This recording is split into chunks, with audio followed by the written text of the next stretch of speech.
Now, we had some guests come in from Dubai who they booked a adventure every day itinerary. So they were making us jealous. Adventure Like, every day. we're riding horses down the white sands of the beach next to the ocean. And then the next day, they're in a helicopter flying over the mother city. And then the next day, they're riding quads through the dunes. And then the next day, they're zip lining over the ocean. And then the next day, they're on safari. And then the next day, we're like, my God, how did you find all this stuff? Yeah. We didn't even know it was there.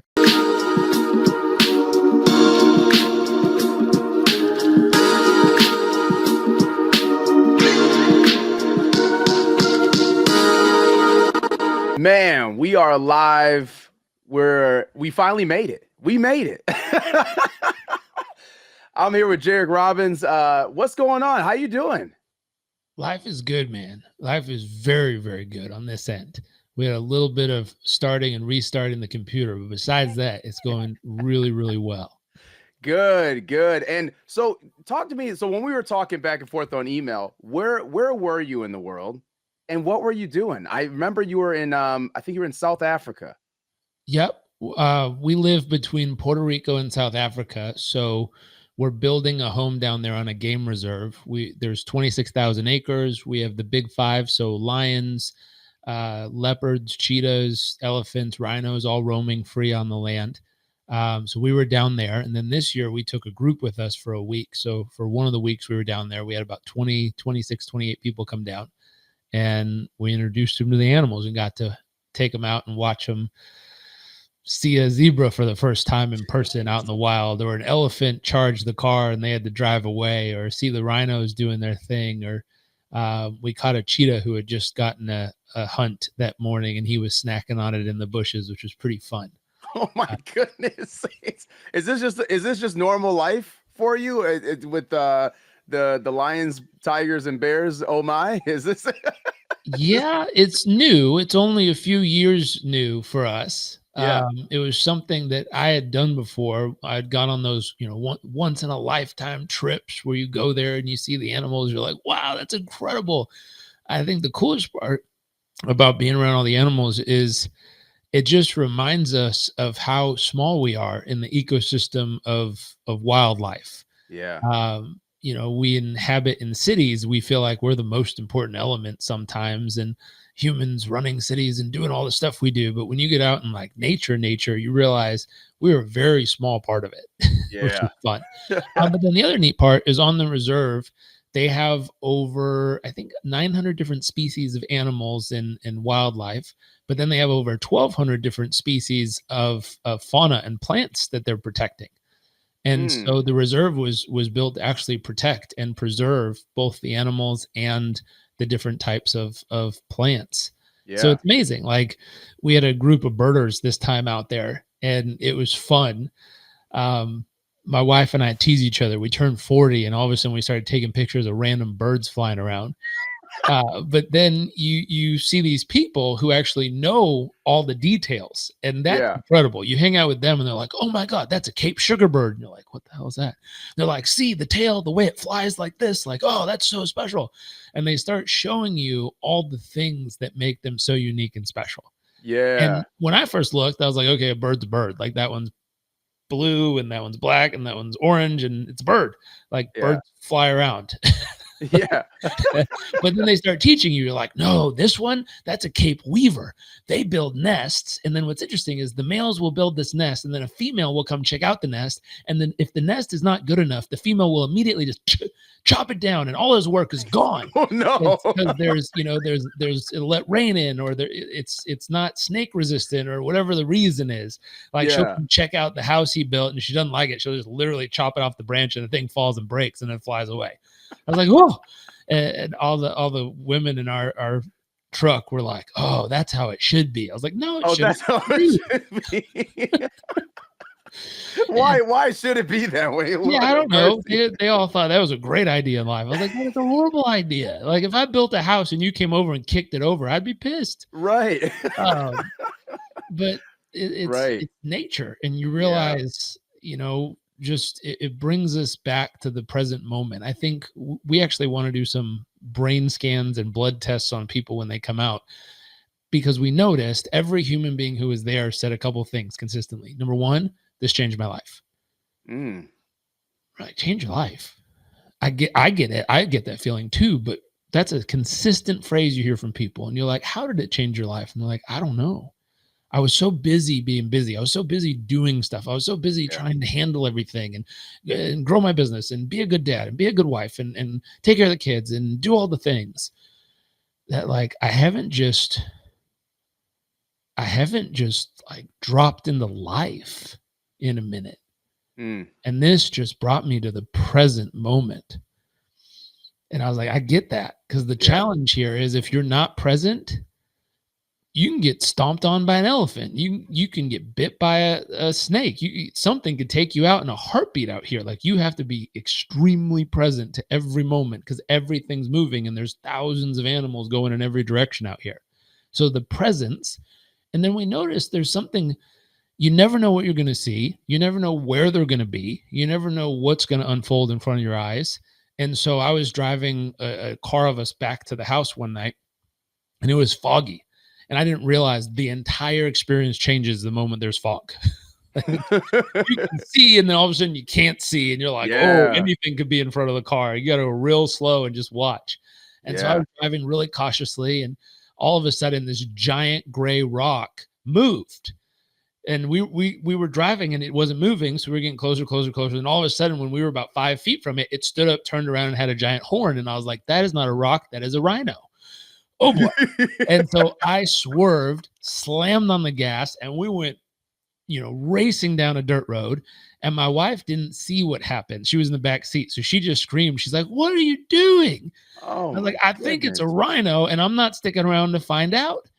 And so I'm driving. My friend who was sitting in the seat next to me, he was 5 feet with just a pane of glass between him and a rhino horn. So he was like, whoa, he felt it. And then she screamed, is it following us? And I look in the rearview mirror and all I see is red lights and fog. And I'm like, I'm not slowing down to find out, man. I'm going to keep going. Hopefully if it is following us, it gets tired and we get away by the time it figures it out. And so we have an odd feeling the amount of dopamine that's released in our brain is probably extraordinary levels, because I didn't know a rock could spin around and have a horn. I was just driving home at night trying to keep everyone safe in the car. Next thing I know, a rock with a horn turns around and comes towards us, and we're jamming on the gas, driving down a dirt road, trying not to A, run into anything else, and B, let the rhino catch us if it is behind us. Oh my goodness. And so I have a weird feeling that the amount of dopamine released in our brains purely from the excitement of the unordinary happening is massive. So it also feels really good to be there. And so you're not only extremely present, but there's surprises literally around every corner you turn. And you got to keep your eyes open for it. Oh my goodness. So you almost didn't make it to this podcast. Luckily we did good. The rhino didn't hit the car, didn't take us out.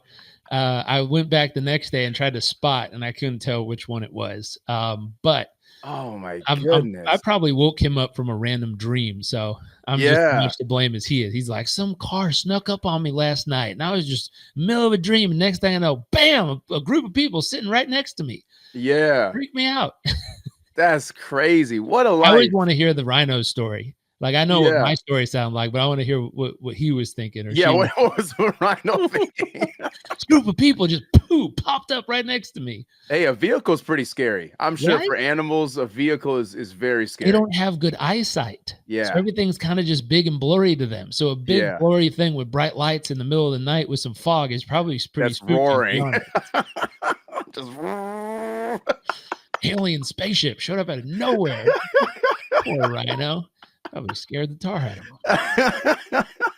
That's crazy. And do you have those experiences throughout the year? Or do you host those for others? Kind of walk us through that. First time. So my wife and I went down there. I had been there years ago, and I just finished a 1.5-year business project where I was doing some work on a company. We turned it around. We grew it a few 100%, got it profitable. Everything was good. And then I wrapped up my time there.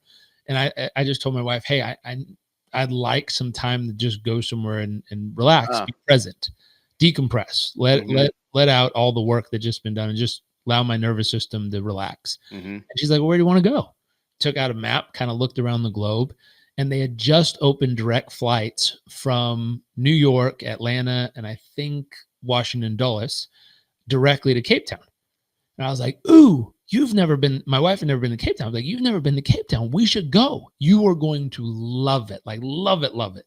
It's one of the most spectacular cities in the world. They call it the mother city of Africa. It's one of the most diverse cities you go to. It has unbelievable food, unbelievable hotels and restaurants. It has everything you could ever imagine. Yeah. But then it has the sweetest, kindest, most generous and caring and loving people you ever meet in your life. And it'll blow your mind just being there. I'm like, I know my wife, you're going to love it. And so she was like, okay, fine, let's go check it out. So we flew down there, we landed in 24 hours. She was like, we're moving here. Okay. Decision's been made for a half a day. Like, look around a little before you decide. Right. And it looks beautiful. I got a picture here. She absolutely loved it. And then for my son's birthday, I was trying to find something fun to do. She had never been on safari before. And neither my son. He was turning 3. And so I was like, I really want to take you to go see the animals. She loves animals. One of my missions every year is to take her somewhere in the world to go meet an animal she loves face to face. So I always think of that as making my wife's dreams come true. So once a year, I'll try to make one of her life dreams come true. And so we've flown to China so she could snuggle a panda bear. We flew to Australia so she could cuddle a koala. We flew to Bahamas so she could swim with the swimming pigs. Like, we've done all kinds of stuff. And so here I'm like, oh my God, she's going to melt when she sees the big animals, like, right up in person. And so I called around to a bunch of different nature reserves and a bunch of different setups, and no one would allow a child under 3 or at 3 to come on their reserve. It's too dangerous. Mm-hmm. There was one place I called that said, if he's 3, you can reserve a private vehicle for just your family to go out and see the animals. And I was like, he's turning 3. Like, we're there for 3 days. On the 3rd day, he'll be 3. And they're like, close enough, you're fine. So they made an exception for us. We went out there and we went on safari, and I was right. Like, she lost it. There's a video of us driving onto the reserve. And right when we got there, it was the sunset. The sun's coming down. We just drove through the gate. And, like, you see this beautiful, like, warm golden hour image of a rhino silhouette in the background with zebras running by. And she was like squealing, like, oh my gosh. Like, she was freaking out. There's a funny video of a car that pulls up behind us. I'm like, there's a car behind us. She's like, they can go around if they don't love animals as much as we do. I'm like, okay, you're freaking out a little bit. This is kind of fun. So my heart was full seeing how alive she was. My son loved it. And then she was reading the paperwork while we were there, and they actually had this thing called a Junior Rangers program for little kids, where they take them out and they teach them about the plants and the animals and the bugs and the nature. They teach them about everything. And she was like, oh, that's cool. And then she turned the page and it said, for our homeowners, there's another program available. And she was like, homeowners? You can live here? No.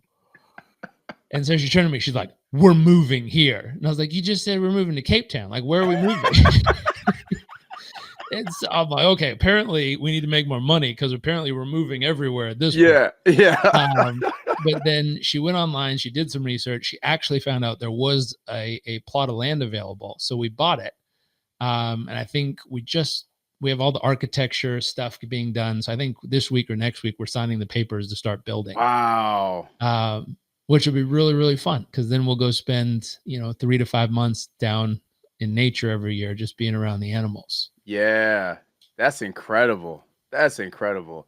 It's just amazing, the appreciation of life, right? I mean, it's just, the more we can appreciate, the more we just have, like, we're tapped in a little bit to the everyday, like, just all the nuances throughout life. And you just get a little bit more centered, a little bit more leveled with life. And it just sounds like that's why people love retreats. We just did a personal branding retreat in New York Times Square, just to give people that essence and feeling of, like, hey, this is what it's like to grow your brand. And so we featured everybody on a billboard in Times Square. We had podcasting at Podstream Studios. We had some workshops, and we had dinners. We laughed together. We cried together. It was amazing.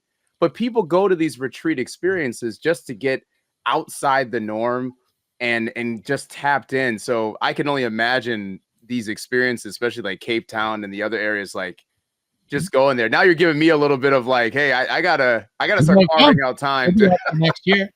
Hopefully we'll be, I mean, once our house is done, we'll be there every year, but then we'll have yeah. at least 1 or 2 weeks a year. Now, we had some guests come in from Dubai who totally, they booked a adventure every day itinerary, so they were making us jealous.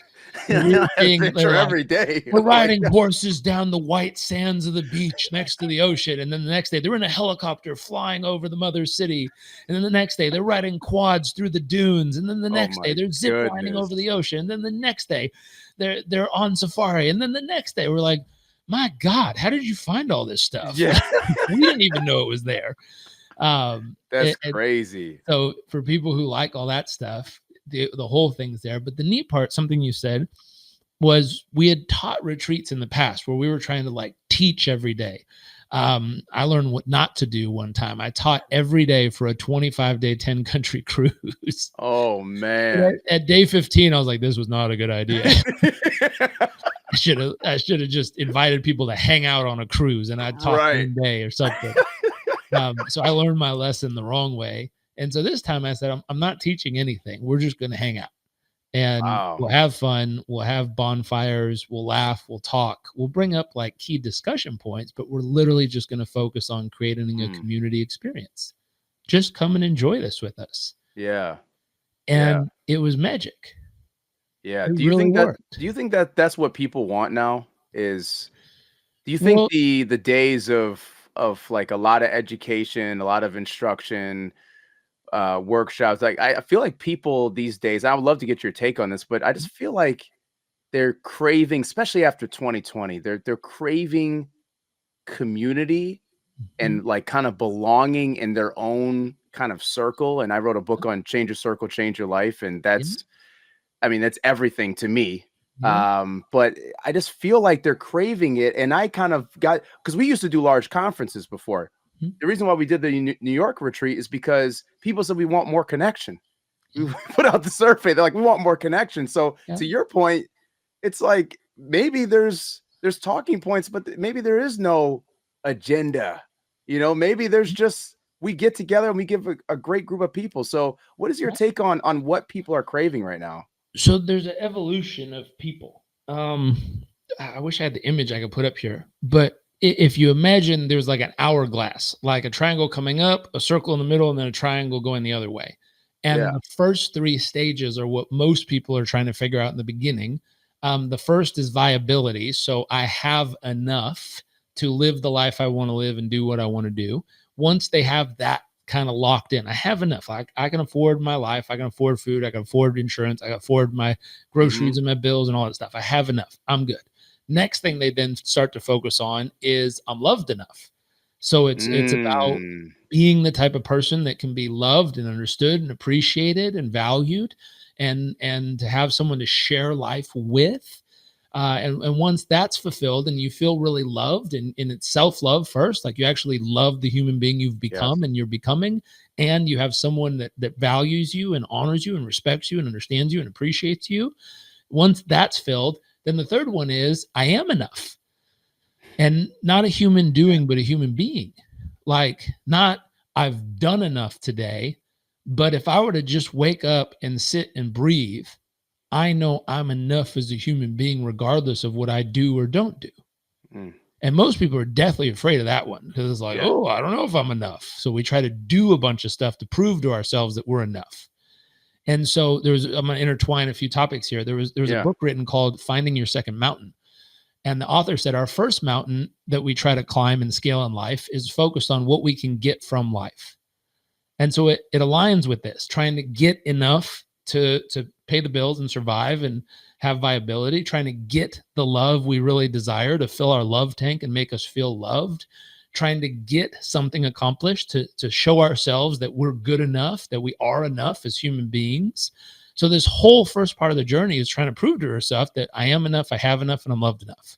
Mm. Once those are full, I've noticed that when human beings feel like they have enough, they are enough, then they loved enough, all they want to do is help others feel that way too. Yeah. You want to reciprocate. You want to. You want to pour over. Yeah. You're like, gosh, this feels good. And then you see someone who you're like, that person doesn't feel loved at all. Gosh, I want to help them feel loved because Yeah. it's so full, it's so abundant, it's so good. Like, gosh, I want them to feel this way. And so we try to pour over into them. Same thing. Like when someone Yeah. feels like they're enough and you get around someone who's lacking confidence because they're uncertain in themselves, you'll see someone lean over and be like, you got this. Yeah. You You can want to do help. it. Come Yeah. on. I'll help you. You're fine. You totally got this. I believe in you. Let's go. Those words are so powerful. What you just said, I believe in you. I've said that to people. This one lady Mhm. just cried in my arms because she, Yeah. whatever she was going through in her life, She didn't feel like she was enough. she didn't feel like she was enough. And just that the words of that just like broke her, where she Yeah. was like, oh my God, and just released kind of thing. And Yeah. it's so powerful. It's so powerful. It's life changing. And so Yeah. that's the initial work. We're trying to get those things from life. And most of us think if we go out and do something, that those will fill our buckets. And to some extent it does, but it's really an internal game. Yeah. We don't love ourselves. It's hard for other people to love us too. If we don't feel like we're enough as a human being, it's hard for other people to reflect or see that in us as well. If we don't feel like we have enough, regardless of how much we have, Hmm. if we don't feel like we have enough, we're constantly be operating at a scarcity. And when you're operating at a scarcity, you treat the pie totally different than you're operating out of abundance. Yeah. And so, when I was living in a village in Uganda teaching organic farming, people are living in mud huts with no running water, no electricity, no toilets, but they're abundant. Like they'll come Mm, over and they'll share their meal with you. They'll give you the shirt off their back. It's the only shirt they have. Like they operate out of abundance because they know they have enough. Versus you can go into some of the biggest cities in the world and someone robs you or steals from you in some way, and you find out they're a millionaire and have a whole ton of shit. And you're like, right. why are you stealing from people? You have way more than enough. Yeah. But they don't feel like it's enough. Therefore, they're constantly operating out of scarcity, trying to grab anything they can from everyone around them. You're like, Wow. ooh, that's Yeah. crazy. That's internal game. That's not external. That's not reality. That's their internal reality that's reflecting. Yeah. So this concept of once those are full, then the author says we have a transformation experience, usually where we question everything. Why did I spend so much time doing all that? Like, does it even matter? Do I even care about those things? Like, why was I so caught up in that for so many years? Like, what was the point? And we question everything. And what we're really looking for is our values. What's actually most important to me in life? Like, what do I actually care about? I don't have to do anything at this point. What do I Mm, actually want to do? Who do I want to spend time with? What are the projects I want to work on? What do I really care about? yeah. What do I want to put my time and money and resources into? What do I think and believe that it deserves the effort of my life every day working towards it? That's a transformational moment. And the real transformation happens when we take our most precious resource, which is our time, and we take our calendar and we make it match our values. Mm, And we take everything off the yeah. calendar that isn't in alignment with who we are. We go, no, I'm not giving that my life. No, thank you. I'm only putting my life into that which I actually care about, that what actually matters to me. I'm gonna eliminate everything else off the calendar. And then That's you have someone powerful. who's living in alignment with their real true core values. And that Yeah. person feels abundant and alive. Like they're like, wow, I only spend Yeah. my time on things that actually matter to me, people and projects that I deeply care about. Moving forward, then they get to this next step where it's cool to focus on all the stuff I care about, but it'd be kind of fun if I could find other people to do it with. Yeah. The old phrase, if you want to go fast, go alone. If you want to go far, go together. Yeah. And so they're like, hey, who can I do this with? And this was the stage of life that I hit where then I looked around at my friends and I was like, hey, do you want to go on safari in Africa? And they were like, yeah, if I had the money. I was like, Yeah. come on, like, how can I help? Yeah. Do you have a business? Here, let me help you grow your business. You can have enough money so we can Right. all go. Yeah. That's truthfully one of my inspirations of why I help people grow their business. I want more people to hang out with. Uh, What a motivation. I will help you figure your stuff out so you have enough so we can go do cool stuff. Because I'm tired of doing stuff just by ourselves. Yeah. And then the second part is you get people with a ton of money. Their business is booming, but they have no time. They're just Right. working. They're like, time is money, man. Like, what do you think? I'm gonna go for a week? Are you crazy? Like, there's so much Mhm. I have to get done. There's no way I could take that much time to go all the way over there. I'm like, okay, then you need to learn more leverage in your business. Yeah. And you need to become an owner, not just an operator. You can't just be working 24/7. We got to start building a team, a machine, people, processes, and dashboards to get the right people doing the right stuff to actually free up some of your time so that you can get on a plane and come hang out and do fun stuff and refuel your mind, body, and spirit while your business continues to operate and run just as if you were there. Yeah.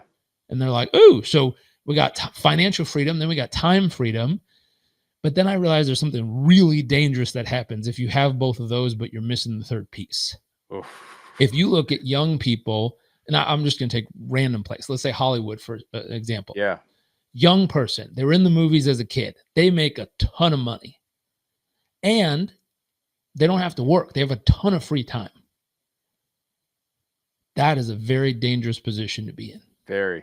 That's drugs, alcohol, guys, Yep. girls, that is just, they can fall down a trap of just horrible life choices that really screws them up. And you've seen it happen again and again and again because the piece they're missing is purpose. Yeah. Something beyond themselves that they're Mm. so passionate about, so focused on, so committed to that they wake up every day, not trying to force themselves out of bed to go do something, but they feel compelled. They're on a mission to go try to make a dent in this in the world. And it can be anything. Yeah. It could be animals or people or planting trees or taking care of their family, Yeah. making people smile. It could be anything, but it's something that they feel compelled every day that just draws them out in life. And it's something beyond themselves that they're working tirelessly for. Yep. Their And why. people work hard when they're Yeah. trying to make something. When they don't need anything, they tend to work 10 times harder. Mm. Because now they're on passion. They're not trying to get something out of life. They found what the author calls the second mountain. The first mountain is what you can get from life. The second mountain is what you choose to give to life. Mm. And when they wake up every day with that kind of passion, all they want to do is share whatever they believe their gift is. Yeah. That's incredible. So that's you kind of just mapped out what the human experience really is. Mhm. And people get stuck in some of those levels that you just shared. I mean, I wish I a could lot, say it's an age thing, but it's not. it's not. You meet It's not. 80-year-old people who are stuck at stage 1 or 2 or 3. And you meet very young people who somehow have evolved in the stage 5 or 6 or 7. Yeah. And you're like, wow, like they get it. And normally society reflects that though. When you meet a young person who's dialed in and they stand up and just share what's true to them, Yeah. people immediately go, they get it. Yeah. They are an old soul, Yeah, they that's usually true. say. Like they That's true. really get life. You can just hear about what they shared. Like they get it. It's not about them. Yeah. It's about this mission or this passion or this purpose they're tied to. And you can just so see it so purely in them. And then other Yeah. people are like, well, we'll see if what happens as they get older and experience real life. And that's usually someone who's stuck somewhere themselves and hasn't Yeah. figured out a way through it. 100%. And do you feel like people can be stuck at different places? Because I'm also thinking like even if we get to that 4, 5, 6 Mhm. stage, and let's say I know people that have purpose, Mhm. they have time, but they're throwing all of their life into their purpose and not making barely any enough to survive. Yeah. I know that's that person as well. So here's what's challenging with that. At any moment, the world around us can change, and you have to go back and refill each one of those stages, Mm, even though psychologically or emotionally or spiritually in your heart, all you want to do is focus on the mission and the passion and the thing that brings you joy that you know is your deepest purpose in life. mhm. If you can't pay for it, toast. It's not going to go anywhere. It's Yeah. a great idea, but you're stuck. And so I have a friend who he graduated school, went to work at Bain Consulting. He lasted about 3 months and then took a sabbatical. That's not normal. I'm surprised they let him do it.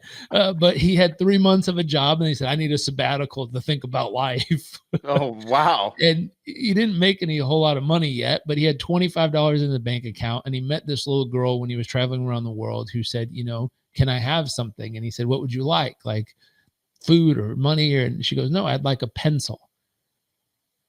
He's like, a pencil? Of course. Like, that's it? And he goes, why do you want a pencil? And she's like, because I want to be able to learn. And it's like, wow, you meet a little kid who all they want to do is learn, and a pencil would change their life. And so he created this organization called Pencils of Promise.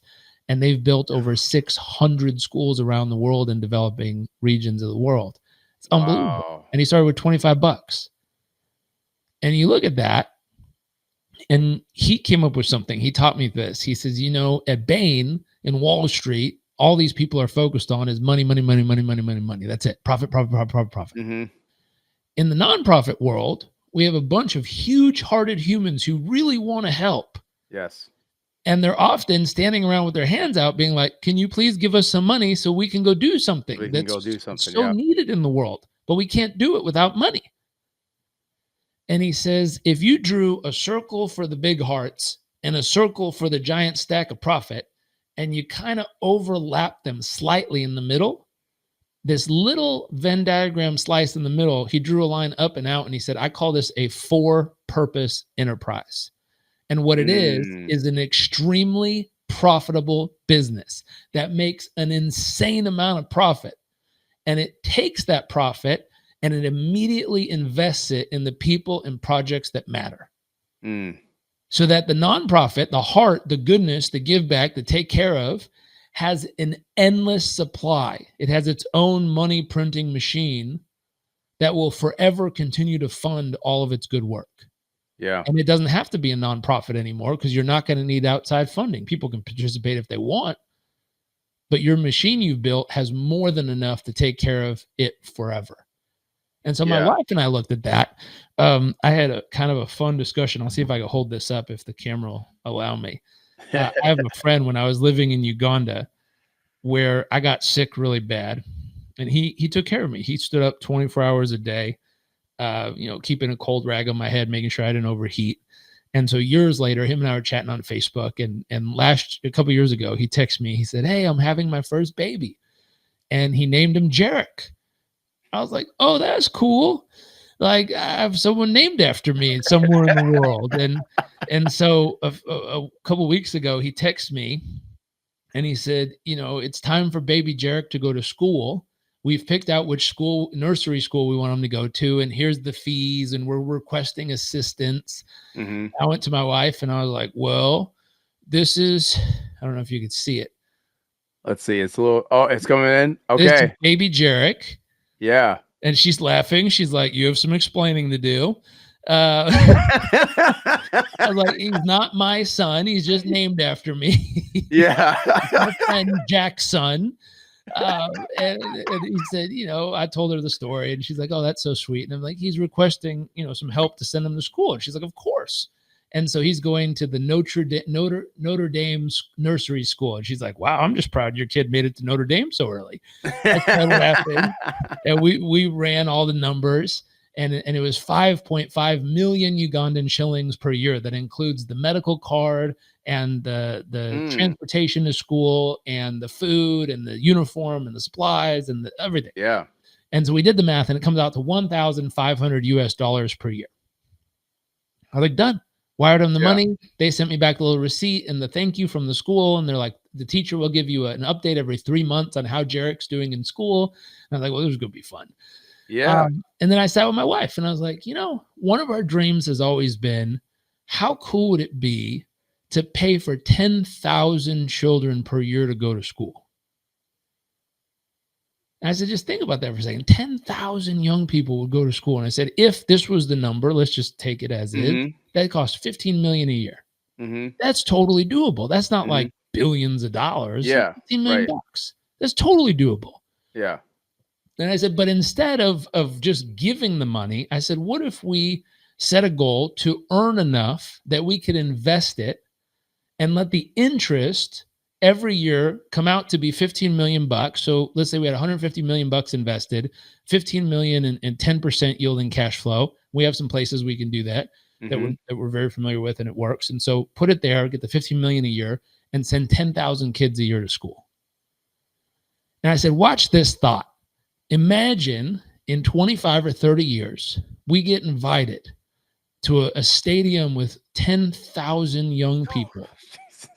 And you get to stand in the middle, knowing that every single one of these young people who've become engineers, doctors, lawyers, civil servants, teachers, nurses, everything you could imagine, mechanics, business owners, they're all here.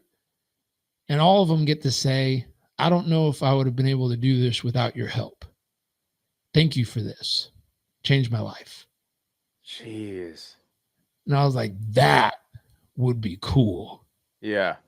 I mean, shit, even if it's like 10 people, but my God, if we could get 15,000 young people a year to go to school, you have a stadium full of humans, and you get to hear all the stories of what unfolded in their lives that we got to play some small part of.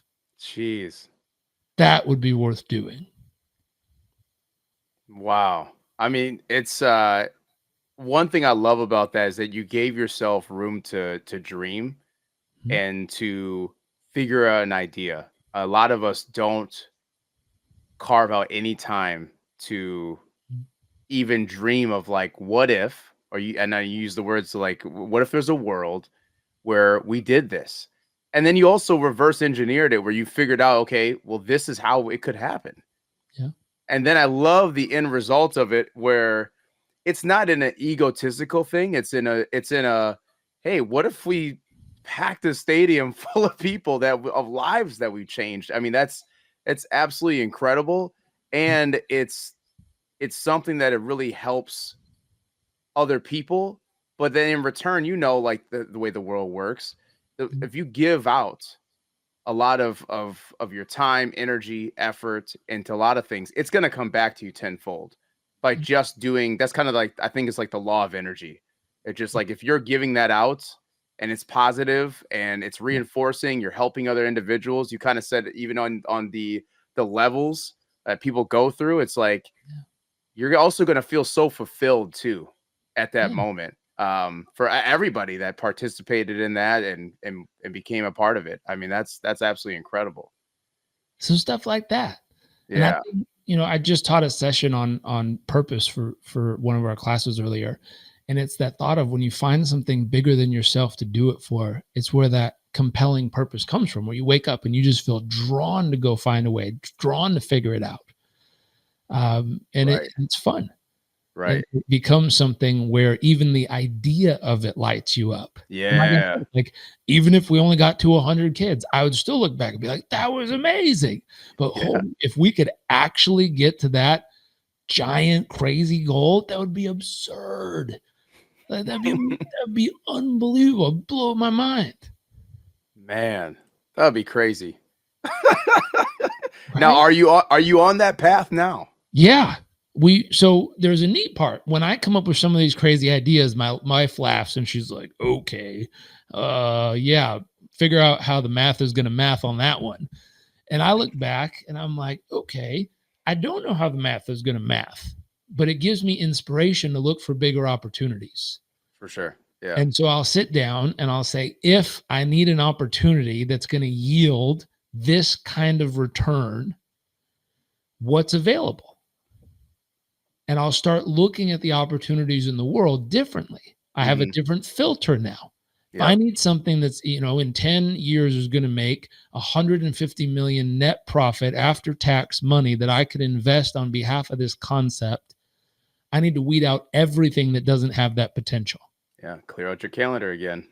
And so I got to sit down and go, these things don't have that potential. Even if I was the best on earth at this, and I was, the MVP, and I was the valedictorian. I was the best of the best of the best. There's certain career paths that the math never adds up to that amount. Like it just doesn't. And so I have to step back and go, ooh, Are there any that align with my core values? Are there any that align with what matters to me most that solves a big enough problem for humanity or Earth that's worth yielding that amount of revenue and profit? And so I ask a different question. The question becomes, what are the biggest problems people on Earth are facing right now? And what are some possible solutions that a business could step up and deliver at scale that would help millions or billions of people in a unique way, that my specific talents have some level of value that I can offer that would be worth this kind of earning potential? And then you gotta reverse engineer a lot of different stuff. Right. and it's like, okay, this one, education. Nope. I'm gonna end up donating money, not getting any money from that. That's not gonna work. What else? And you start, taking paths backwards to find out what actually has that potential. And the fun part is, as I ask that question, my belief is the mind is incredible at finding answers if you propose a question and give it space. One of my business mentors, I sat with him, and he's bought and sold over $1 billion of businesses in his career. Most of them are small, normal type businesses. He had a portfolio of car washes and bug zapping companies that he completely optimized, and he exited and sold and got an 11x multiple. And so he cashed out 110 million bucks at 72, and now he's kind of sitting on it, enjoying life right now. And something that he looked for when I asked him, what is the most important business optimization tool you have? Like, what is the one thing that if you could do for every business, you pull that lever and like, boom, it just goes. Yeah. And he said, thinking time. Oh, I get it. I was slightly disappointed. I was like, okay. No, give me something I can do, man. Anything. Lame. Tell me something better. Like, what's the second most important thing then? First one obviously doesn't do anything for me. And he's like, no, thinking time. He said there's a guy, I think his name's Cal Newport, that wrote a book. And he talks about how all the greatest psychological or achievements, the things where there were breakthroughs in thought, all happened where people took time to do what he called deep work. And deep work was when you disconnect from the busyness of life. You have one specific question you're thinking about, and you allow yourself hours and hours and hours of time just mulling over the possible answers to that question. And so the way my mentor broke it down is he called it the third. He said, we take 30 minutes once a week, and we take one question. We write down the question on the top of the page so we know exactly what we're focused on. We set a timer for 10 minutes, and we sit. And the moment we hit start, we write down every possible solution to that question. Just write. Timer goes off, take a 2-minute break, stand up, shake out, do some breath work, relax, sit back down, hit go again. The only rule is with the second 10 minutes, you cannot write down anything you wrote down in the first 10 minutes. So force your brain to think. Yeah, you're going a level deeper. Yep. Go a level deeper. Think. Right. Same process. Get to the third. And at the third, only requirement is you're not allowed to write down anything you wrote down in the first or second round. So now you're really thinking. And in that 30-minute period of time, he said, when you look at the surface level answers people come up with on the first round, it's stuff like, I need to grow my business. What's the, how do we get more customers was the question. And it's like, well, we need better sales and marketing. Oh, I get it. Yeah. The third said, I actually need to make sure my product solves the solution in the time we promise. You're like, oh, yeah, that'll make a big difference. Yeah. Like, you can sell and market all you want, but if your service doesn't actually deliver the result in the time you promised, you're out of business. Yeah, that is a major adjustment that needs to be fine-tuned consistently. And so it's like the stuff you get on that third round is very different. And so he does that in just 30 minutes. Imagine doing that for 7 days. Like by day 6, you'll have a whole different level of expression of how you're looking at the problem. And so Especially if he's, you can like figure out, like if you can talk with others. So Mhm. within the time of decompression, Yeah, as you're going through those days, if you could talk and ideate around yeah, each layer that you're going down, that also helps spark new ideas or totally. different perspectives. So as you're going through each day, you're digging deeper and deeper into like what actually is going to solve the problem. So yeah, Totally. that's amazing. And so I looked back on it. There was a guy a long time ago, Abraham Maslow, who created Maslow's hierarchy of needs in psychology, old school personal development and human development stuff. He went and spent time at a place called Esalen Institute out on the coast of Big Sur, Hmm. which is this amazing kind of sanctuary setup with natural hot springs and hot tubs on the very edge of these giant cliffs overlooking the ocean in this incredibly peaceful and serene environment. And he went out there on a personal retreat and spent time thinking, just analyzing everything he knew, everything he'd heard, everything he'd seen, and just thinking and thinking and mulling it over, mulling it over, mulling it over. And then boom, that idea, that concept came to life, and he started sketching it out and mapping out that whole concept that became part of, all the standard psychology classes. Yeah. Like, wow, he solved it with thinking. And so I looked at that, bring it back together and say, ooh, Yeah. we need to create space for thinking. Now, what's competing with thinking time nowadays? Everything. Yeah, I was gonna say, I started to say a couple things in my head, and then I'm like, it's pretty much Kids, everything. our Yeah. neighbors, the bird that likes to scream in my window in the morning, um, like Yeah. social media, the Yep. news, everything. Yep. Everything's competing with thinking time because thinking time requires us to shut all the noise off and to become present and to just sit and think. And I was like, Man, gosh, a house in the middle of nowhere with a bunch of animals around it would probably be a great place to go think. this is why coaches and this is why you need people to guide you sometimes, and even this questioning as well. There's also this like five, what they call the 5 why framework, Yeah. where you just keep asking why 5 times to Yeah. whatever question that you have, Yeah. and you're going to find at least a better solution than Yeah. you did in the first 2 whys, Totally. because you're digging down and finding a level deeper. But sometimes you need somebody to guide you through that Well, to we don't understand need a a little Sherpa. bit. If we're smart, we'll get a Sherpa. And I remember I use that word as a fun word. Yeah. I was working with a client whose family is extremely well off. His grandfather was a former uh, presidential prime minister, leader of their country. His dad is extremely successful and ran this giant multi-billion-dollar business and has all the stuff. Yeah. And he retired at one point, and his son, who I was working with, was kind of worried about dad because all dad was doing was talking about his will and playing crossword puzzles. I was like, oh boy, that doesn't sound good at all. Like, we need to find something for dad to do so it lights him back up and he feels compelled and purposeful again. And so I talked to dad, and he's like, well, I'm very grateful for the work you've done with my son. I've seen the transformation in him. It's wonderful to observe. So thank you for that. And he said, but tell me a little about what you do. And so I described coaching and accountability and all the things we do. Yeah. And he said, I finally understand. You are a Sherpa. I said, excuse me? And he says, if I was going to go climb Mount Everest, you would be my guide. I said, that's interesting. And he says, yeah, you'd be stupid to climb that mountain without a Sherpa because the Sherpa knows the routes. It knows which route to take at which time of the year, which gear to pack. It knows what day and what time to move forward and which day and what time to hunker down.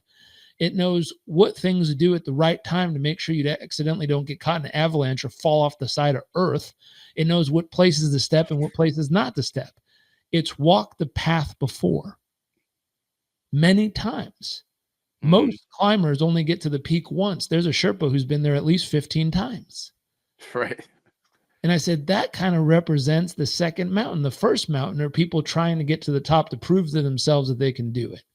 The second mountain is a Sherpa who every day walks people up to the top, and their greatest joy isn't getting back to the top. Their greatest joy is watching someone else's face light up when they realize they can get to the top too. Yeah. And I said, that is exactly what I do. I just never thought of it that way. Yeah. Once again, thinking time. Hmm? But also experience. I mean, if you would have never had that experience with that person, you would have never learned about this Sherpa. So it's just a simple concept of, hey, I'm willing to throw your bags on my back and help guide you up this hill so we can get you there smoothly, safely, and consistently. Yeah. I know there's more to life than just getting to the peak of this mountain.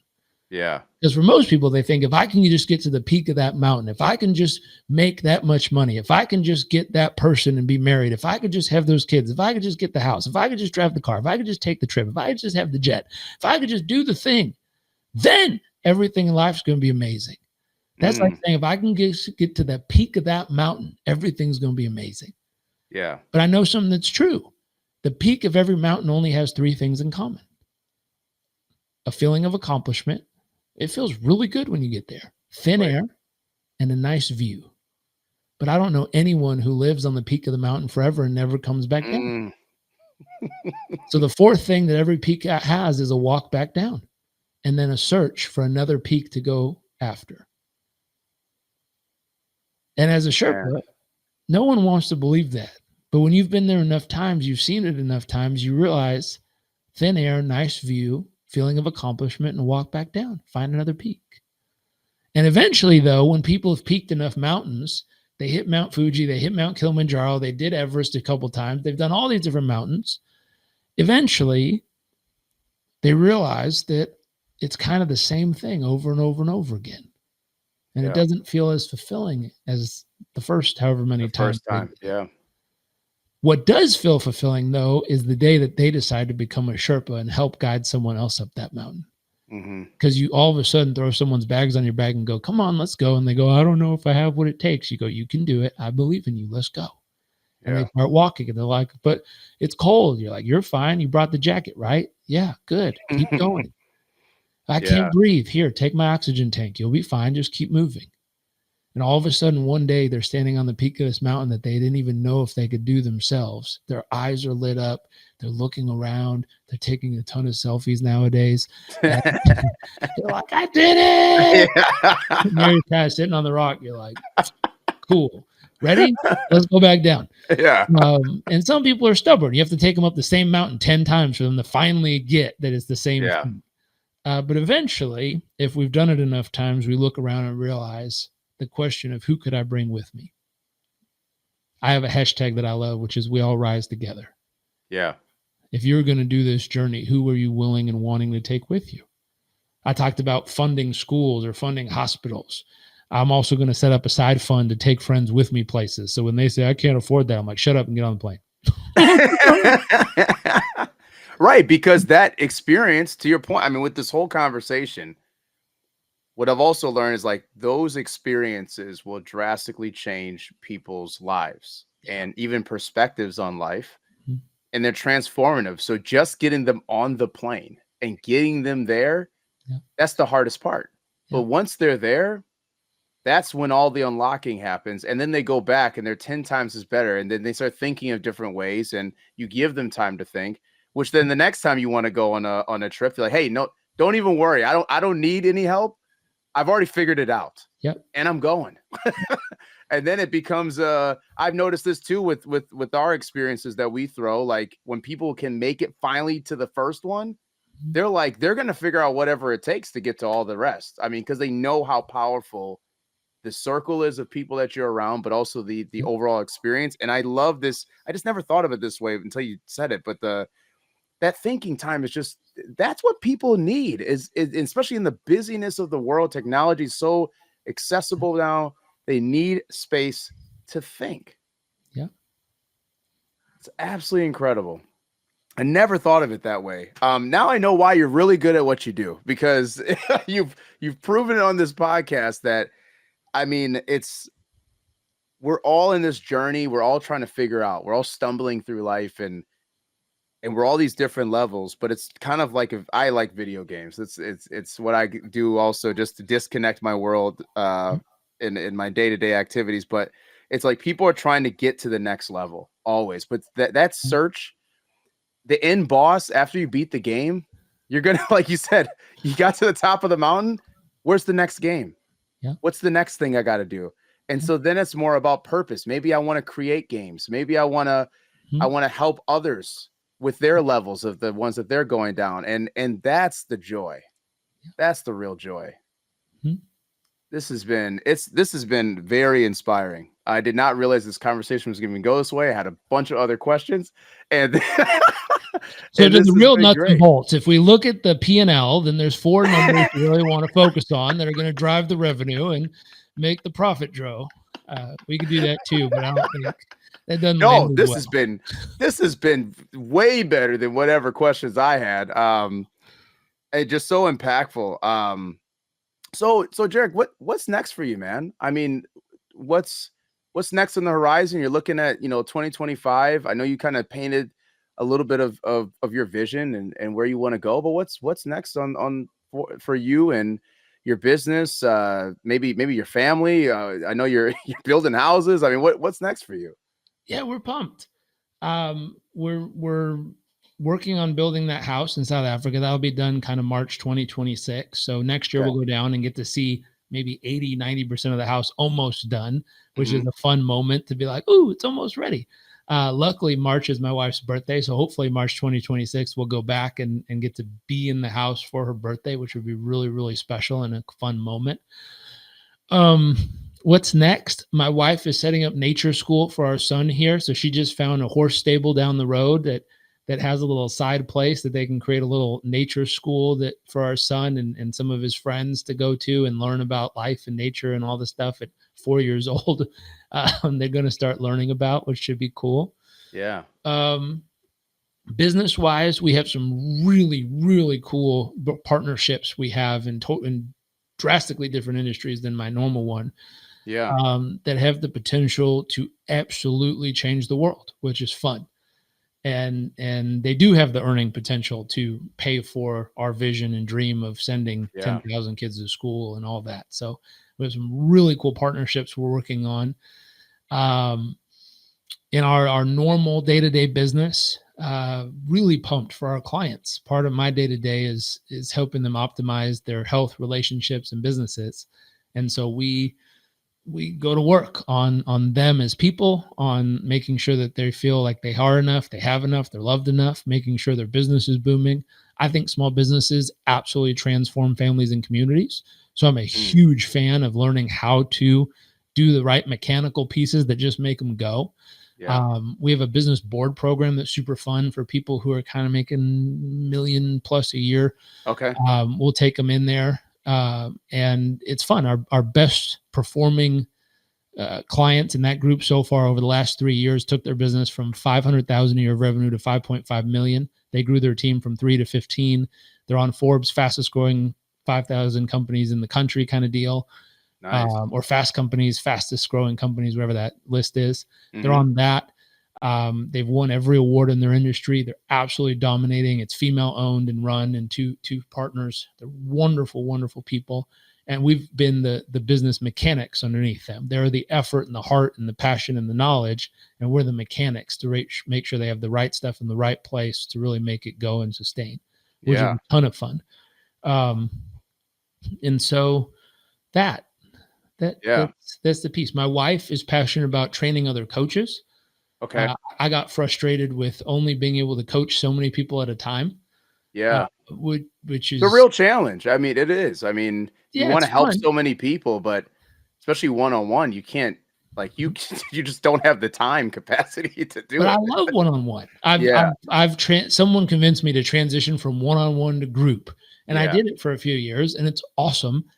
And I live for one-on-one. Like that's my joy. I was just, if you leave me alone on a Sunday, I'll wake up, meditate, do some breath work out, hit the sauna, learn something for a few hours, stretch.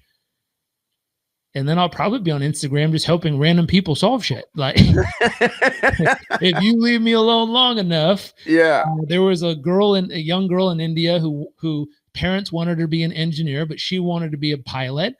And she hit me up on a DM and said, "Sir, how do I handle this?" And I was like, "Well, we're going to set up some objectives and talk to your parents and set up a plan." And she's like, "Well, you don't do that in my culture." I'm like, "Well, I'm not of your culture, so we're going to figure this out." And so we went back and forth. And I think a year or two later, she messaged me and said, "Sir, I just wanted to celebrate. You gave me that course of yours online. I did it. I talked to my parents. I got the courage. I have my vision. I showed it in my plan.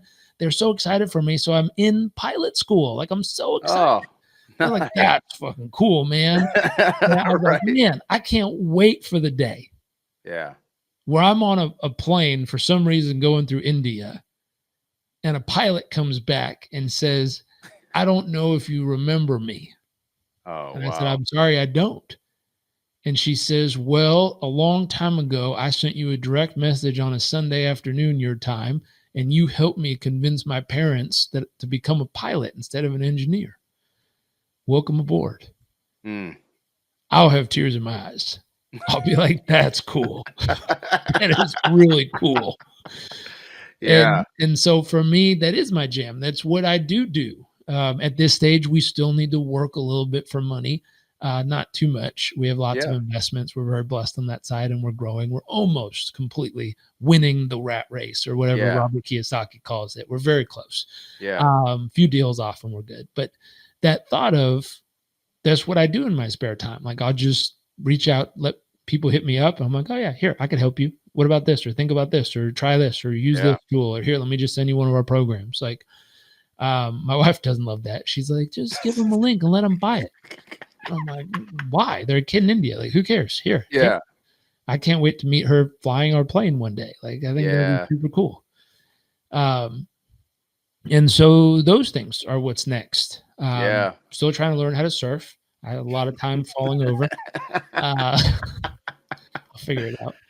Yeah. That's amazing, man.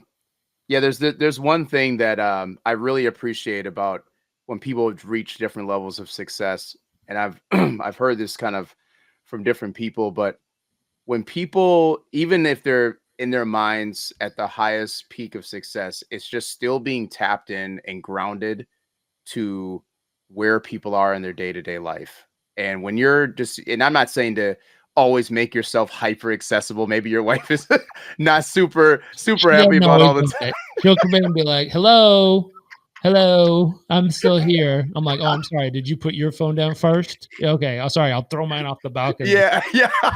It's a fight of like, oh, who's on the phone? Who's doing this? Who's doing that? But it's when you at least leave the door open. I remember when we did our first really large conference. It was about two years ago, and I rented out the Pfizer Forum in Milwaukee, Wisconsin, and we did this like entertainment business community connection conference, and it was unlike anything that people have seen. Now I didn't pack it out with 17,000 people in it. We blacked out most of it and kind of had the theater row seating and had the stage on the floor. But I remember I sent a message to she no longer works there, but I sent a message to a lady that worked at VaynerX, and I just said, "Hey, this is the conference I'm putting on." And it was like this last kind of second ditch thing, and she messaged back and she said, "This looks great," which I wasn't expecting the message, but she said she purposely always takes 15 minutes a day to meet somebody new. Mhm. No matter what level of success that people get to, she's like, Yeah, "This is just what I do." So that then turned into VaynerX sponsoring part of our conference. yeah, She flew out to speak at one of the panels, and like just the rest is history. Now we work with different pieces of Vayner, and so it's one of those things of like, no matter what level that you are, just carving out time to meet new people, because you never know, you might change your circle to change your life, yeah, but also you might not know what that gesture of what you're doing, the ripple effect, like to your point about the lady saying, "Hey, welcome aboard." yeah, I mean, what a story if that happens. I mean, that's crazy, but you just never know the ripple effect. And I think that's just about goodwill, right? That's just about, once again, the purpose, the why of why you're doing what you're doing. And it just puts out that good energy where I know maybe you're missing a few seconds in different time with your wife, but look, it may come back where now, look, she's getting a beautiful house built yeah. over She's in tagging me. Africa. So it's a give and take, right? It's a give there's and truth take. in this. Way back when, probably maybe 10 years ago, I think it was right around our wedding. 10 years ago, my wife and I wrote a book. It's under my name, but we worked on it together. Yeah. And I remember I published it, and I did what every author does. Like, you do the vision board of New York Times bestseller, like Yeah. million copies sold, changing the world, best thing ever. And it launched, and we sold. I think to date we've sold 20 or 30,000 copies. So it Yeah. never enough to become a New York Times bestseller. It never really went there. Yeah. And in the beginning, I was completely disappointed. I was like, oh. Like, we spent months on this. Like, what a bummer. Like, why in the world? Golly, I could have done so many other things. Yeah. And I was so frustrated with it. And I remember, fast forward, I got a handwritten letter in the mail one day, and I opened it up, and it said, "Dear Mr. Robbins, I am," and had their rank and name. I'm in the Air Force. I've been deployed, and a little bit about my story. In the last few weeks of my life, I've struggled with just incredible PTSD. And every night I've had my firearm in my mouth wanting to pull the trigger because I can't imagine anyone living like this anymore. And just last week, this person gave me a copy of your book and said, "Here, gift from me to you. Read it. You'll really enjoy it." And she said, "I read 2 chapters of it, and I just want to say thank you because it reminded me of my reason of why I want to keep living. Oh. Thank you for that." Signed, their name. Jeez. And I was floored. I was like, okay, the book was a total success. Right. It saved a life. I don't think you could do much more than that. Like, I don't care what list recognizes or doesn't recognize it. I know at least 2 chapters of that book has the potential to save someone's life. I don't know if she read the rest of it, but at least the first 2 chapters helped enough. Yes. And I was like, that is cool. Yeah. And so it's that thought of, I changed my whole perception. It used to be, I'm trying to reach millions or hundreds of millions of people on earth. And that was my version of success back then. And we always kind of struggled with reach and expansion. And after that letter, I changed it. I said, you know what? Our only goal every day as a company is to reach the person who needs us most at the moment they need it with the message they need. I don't know who they are, where they are, what they're going through today, but we're going to push out ideas, content, just thoughts into this world in multiple media formats. And my core belief is something we send out each day will find someone at the moment they need it most. And what's ironic is the moment I let go of trying to be big and massive and huge and all this stuff to feed my own ego of being enough, the moment I released it and said, as long as we can get to one person every day, we absolutely succeeded. We started to grow like wildfire.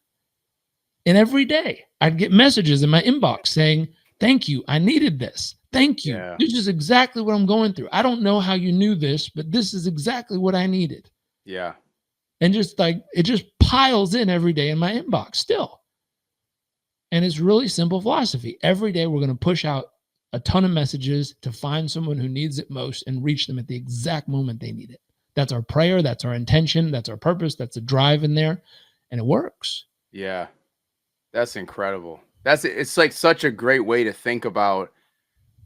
It's back again. It's back to your core values, right? It's about what gets you going and what completion kind of means to you. And a lot of people want to reach the masses. They want to reach everybody, but do you really want to reach I mean, it's about reaching the person that you can actually affect and be able to change their life. So this has been absolutely incredible. This episode has been super inspiring, motivational, but not just that, but understanding more about the mind. And I think a lot of the entrepreneurs, the leaders that listen to this podcast are just, I got to send, once this actually officially releases, I'm sending this out to a lot of people because people need to hear this message.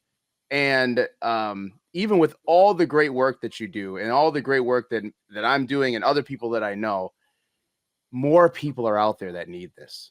Like we think we're doing the most, but there's still somebody that hasn't heard of you and they haven't heard your message they don't know. Yeah.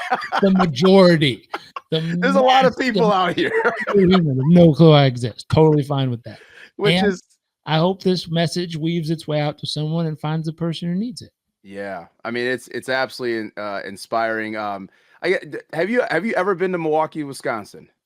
Immerse yourself in a place where bold ideas are sought after, where all are encouraged to bring their personal flourish. Here, innovation is a way of life. In this city, the beat flows. Together, we're dancing to the rhythm. Forward. Now, it's your turn to grab hold of that energy, where you'll remember not just the meals, the celebrations, or the uncommon coast. What you'll remember is how we made you feel. Come experience Milwaukee, where fresh meets fearless every day.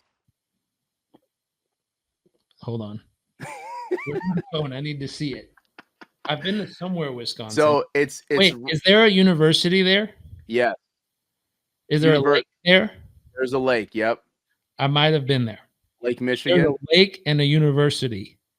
So Lake Michigan, there's University of Madison, and then there's the University of Milwaukee. I've been to Madison. Okay, you've been to Madison. Okay, dope. So, Madison has a lake too. Yes, I've been to Madison. Yeah, Madison. Yep. So that's got the biggest university that in Wisconsin is University of Madison. Yes, I've been there. Okay. The reason why I'm asking, so one of our place. What'd you say? I've been one other place in Wisconsin. Kenosha. Okay.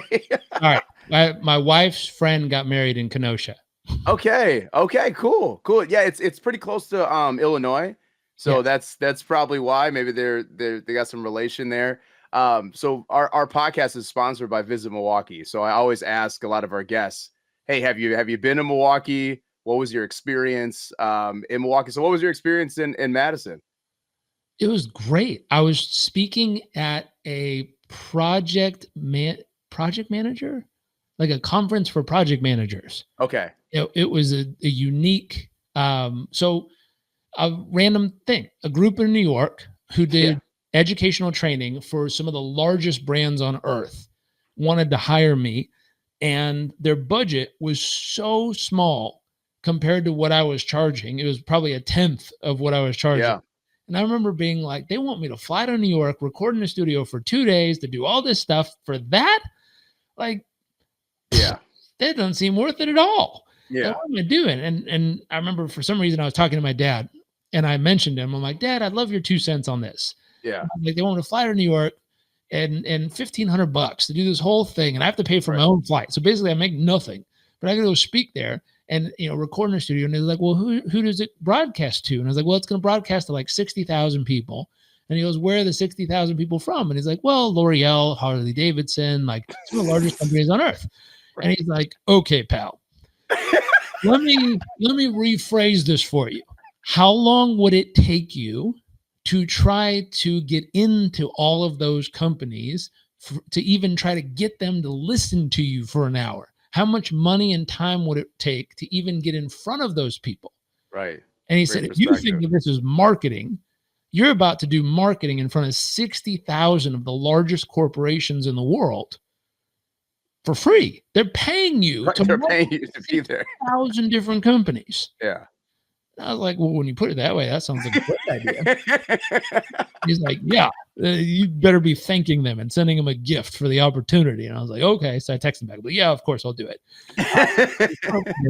Anyways, one of the meetings that spun off, a bunch of people immediately reached out and were like, that was incredible. Can we book you for our conference? Yeah. Company this. So a ton of people reached out. One of them that reached out was a PMI, project management. Oh, PMI. Yeah, I'm familiar with that. Yeah. They flew me out to Wisconsin to come speak at their event. And I was like, oh, now I have a love-hate with them.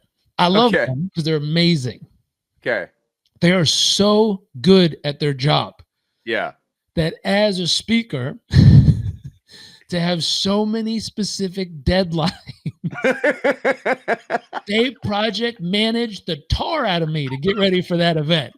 Like they had pre-updates, post-updates, pre-arrival, post-arrival. They managed the tar out of every single step of the entire experience. They made it a lot more work than what it's supposed to be. I just want to show up and talk at this point. Like, They're like, don't worry, at 3 p.m. you arrive, at 3:05, at 3:45, we're going to escort you out at 3. Like, I was like, oh my God, they really think through every detail. Hey, if they weren't doing it, would you also be a little worried if you're at project management conference? But it was beautiful because it's their core strength. And I do not have that core strength in mind. Right. So every time I check my email, I'm like, there's another update. What did I miss? Oh, crap, that again? Okay, shoot, where is that? Like, I mean, it was amazing.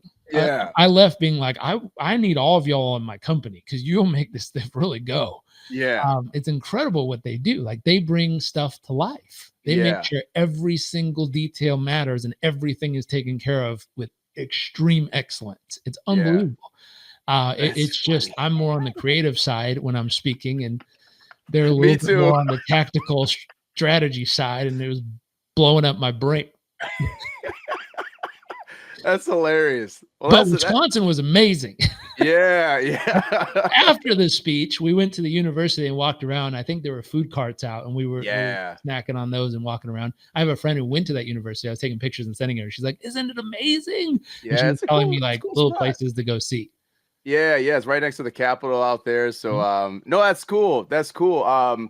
We got some stuff planned for 2025. I'll shoot you a message on it, but doing actually a partnership with Potawatomi Hotels and Casinos, and we're going to be inviting out a select number of business and kind of brand influencers out to the casino. They have a studio in their sportsbook area, and so we're going to also record content and do some workshop stuff, but also people get to stop and think and just be around that experience, and also experience Milwaukee differently too, because a lot of people probably haven't been to Milwaukee in the first time. So that's also we're going to do it in the summer because you can't really do it in the winter. Oh, you can, but it's a different experience. I'm sure I had a series where my team kept booking us events in Toronto in January, and every time we land, I'd get out and get near the water, and the wind's blowing, it's ice cold, and I'd be like teeth chattering. I'm like, why did you book this again? This is horrible. And they're like, because if you come in the summer, no one's here. They all leave to the cabins. Okay. Interesting. Yeah. In Milwaukee in the summers, that's when it's popping the most. I mean, it's great. A lot of great energy, perfect weather. And we want people to experience Milwaukee like from a great lens, for the first time being in the city and not be just doing this. Yeah, my wife and I rode. I think we rented I don't know what kind of bikes they were. We rented those little pay bikes and went riding along the edge of the lake. It was beautiful. Nice. Well, man, this has been a pleasure of having you on the podcast. I know we went a little bit longer, but this is such great content. And I really appreciate your time. Where can people get connected to you? How can they, actually get updated on what you got going on?